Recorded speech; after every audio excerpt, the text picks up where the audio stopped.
नमस्कार दोस्तों। मेरे एक बहुत पुराने वीडियो में मैंने किसी बात में कह दिया था कि झूठ बोलना पाप नहीं है। इस पर कुछ लोगों को थोड़ा खराब लगा, तो मैं आज भी उस बात को कहता हूं कि झूठ बोलना पाप नहीं है। यानी कि झूठ बोलना तो छोड़िए, चोरी करना भी पाप नहीं है, यहाँ तक कि हत्या करना भी पाप नहीं है। परिस्थितियाँ निर्धारित करती हैं कि कौन सा चीज़ पाप है, कौन सा पुण्य है, कौन सा अच्छा काम है, कौन सा बुरा काम है। परिस्थितियाँ निर्धारित करती हैं। मैं इसको ठीक से समझाता हूँ आपको। देखिए, मैं जितनी भी बातें बोलूँगा वो सारा का सारा ऐतिहासिक रूप से, जो प्रमाणिक रूप से जो मान्यता प्राप्त किया गया है, जो बड़े बड़े यूनिवर्सिटीज़ में पढ़ाए जाते हैं, उस आधार पर मैं बोल रहा हूँ। देखिए, जब मानव सभ्यता का विकास हो रहा था तो विकास के एकदम पहले शुरुआती चरण में क्या था, पूरा जंगल टाइप का था पूरा समाज। और जो मनुष्य थे, मनुष्य भी जंगली जानवरों की तरह थे। उसमें कुछ जो मनुष्य थे वो शारीरिक रूप से, मानसिक रूप से थोड़े ताकतवर थे और कुछ कमज़ोर थे।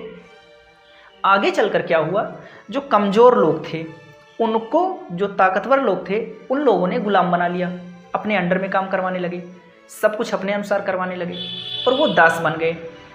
और सभ्यता जैसे जैसे आगे बढ़ी तो ये जो कमज़ोर लोग थे, जो दास लोग थे, वो आगे चलकर निम्न जातियों में तब्दील हो गए। और जो ताकतवर लोग थे, जो सत्ता में थे, जिन्होंने संसाधन पर कब्जा कर रखा था, वो लोग आगे चलकर सभ्यता में उच्च जातियों में तब्दील हो गए। और इसके बाद में क्या हुआ, जो निम्न लोग थे उन लोगों से अब इन उच्च लोगों को अपने सामान की सुरक्षा करनी थी। अब सोचिए, ये ताकतवर लोग सोच रहे थे कि अपनी सत्ता को हम हमेशा के लिए अस्थायी बनाकर रखें। और अस्थायी बनाने के लिए ज़रूरी क्या है, खतरा किससे है, उन्हीं निम्न लोगों से। कि निम्न लोग जो हैं वो भूखे नंगे लोग हैं और ये भूखे नंगे लोगों से अपने सामान की सुरक्षा करनी है। तो इन लोगों ने बहुत सारे मूल्य गढ़े, जो ताकतवर लोग थे, बहुत सारे प्रतिमान गढ़े और उसके आधार पर ये कह दिया कि भाई चोरी करना पाप है। ऐसा उन लोगों ने कह दिया चोरी करना पाप है। अब इससे किसका फ़ायदा है, ताकतवर लोगों की, कमज़ोर लोगों का? सब लोग जानते हैं कि इससे ताकतवर लोगों को ही फ़ायदा हुआ होगा, क्योंकि ताकतवर लोगों के पास संसाधन पूरा कब्जे में था। खतरा किससे था, जो निम्न लोग हैं, उन्हें शंका था कि ये चोरी कर लेंगे, ऐसा कर देंगे, वैसा कर देंगे। तो उन लोगों ने कह दिया कि भाई चोरी करना पाप है और बहुत सारे कथाएं बना दी, बहुत सारे मिथक बना दिए और इस आधार पर उन्हें डरा दिए।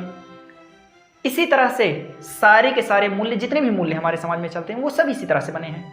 जैसे कहा गया कि झूठ बोलना पाप है। अब इससे किसको खतरा है? देखिए, सारे ताकतवर लोगों को शंका था कि ये लोग झूठ बोलकर धोखा दे सकते हैं हमें, और धोखा देकर हमारे संसाधन को छीन सकते हैं जिस पर हमने इतने दिनों से कब्जा कर रखा है। तो इसलिए एक मूल्य बना दी कि भाई झूठ बोलना पाप है। और इसी तरह से सारे स्वर्ग नर्क की कल्पनाएं दे दी। अब सोचिए, स्वर्ग नर्क की कल्पना है कि सही है मुझे नहीं पता, पर प्रमाणिक रूप से तो यही सारे के सारे लोग मानते हैं कि स्वर्ग नर्क एक कल्पना है। सोचिए आप कि जो चीज़, मतलब स्वर्ग में क्या है ऐसा, स्वर्ग में क्या है जो धरती पर मना किया गया है, वही चीज़ स्वर्ग में बेशुमार मिलता है, दिल खोल कर कुछ भी करे। जैसे यहाँ पर धरती पर शराब पीना पाप है, जो एल्कोहल है, जो नशा करना है, ये पाप है। और स्वर्ग में क्या है, बेशुमार शराब मिलता है, चाहे जितना मदिरा पिए। यहाँ पर किसी पराई स्त्री को, किसी पराई लड़की को देखना जो बहुत खराब बात माना जाता है, पाप है। वहाँ पर स्वर्ग में अप्सराएं मिलती हैं, हूरें मिलती हैं। अब आप खुद सोचिए कि जो चीज़ एक जगह गलत है वो हर जगह गलत होना चाहिए।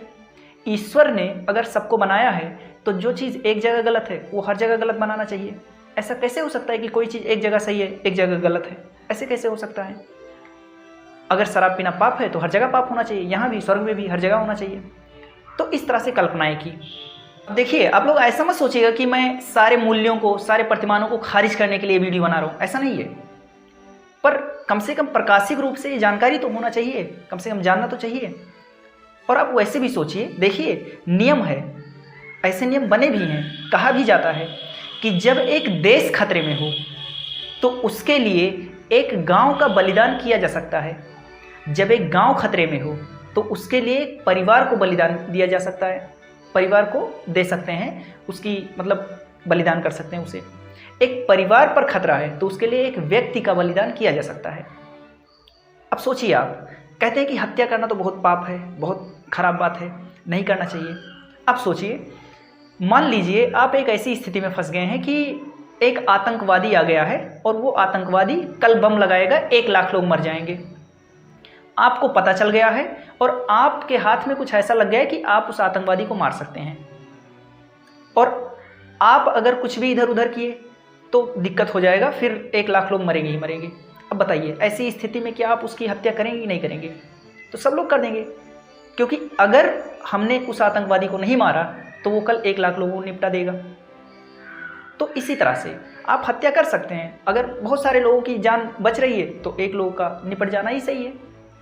इसी तरह से अगर आपके एक झूठ बोलने से केवल एक आदमी को कुछ दिन के लिए कष्ट हो रहा है और 4 लोगों की जिंदगी दांव पर लगी हैं, तो 4 लोगों की जिंदगी ज़्यादा महत्वपूर्ण है उस एक व्यक्ति के 4 दिन के दुख सहने से। यानी हमारे झूठ बोलने से क्या होगा, एक व्यक्ति कि भाई गलत काम करेंगे तो किसी न किसी को तो कष्ट होगा ही। अब वो 2-4 मिनट के लिए कष्ट में रहेगा, 2-4 दिन के लिए कष्ट में रहेगा, लेकिन उससे अगर 4-5 लोगों की जान बच रही है तो बच जाने दीजिए। तो वहाँ पर हमें झूठ बोल देना चाहिए। इसी तरह से अगर आप जैसे चोरी करना है, अब चोरी करना भी पुण्य का काम हो सकता है। मान लीजिए एक अमीर व्यक्ति है, अगर उसका 10 लाख गायब हो गया तो वो 10 दिन दुखी रहेगा, फिर से कमा लेगा। मुर्गी का अंडा चोरी हो गया तो मुर्गी बाँझ थोड़ी ना हो जाएगी। जिस आदमी ने इतना कमा रखा है, अगर उसका कुछ ले लिया गया, चोरी कर लिया गया, तो 2-4 दिन वो दुखी रहेगा। और अगर आप चोरी ना करते तो हो सकता है कि 10 लोगों की दवाई इलाज करवाना है और मर जाएंगे, या किसी का ऑपरेशन होना है और उसके पास पैसे नहीं हैं। तो एक ज़िंदगी बनाने के लिए अगर आप इस जगह पर चोरी नहीं करेंगे तब पाप लगेगा। तो चोरी करना पाप नहीं है, झूठ बोलना भी पाप नहीं है। परिस्थितियाँ निर्धारित करती हैं कि कौन सा काम पाप है और कौन सा काम खराब है, बुरा है, अच्छा है। ये सारी की सारी परिस्थितियाँ निर्धारित करती हैं।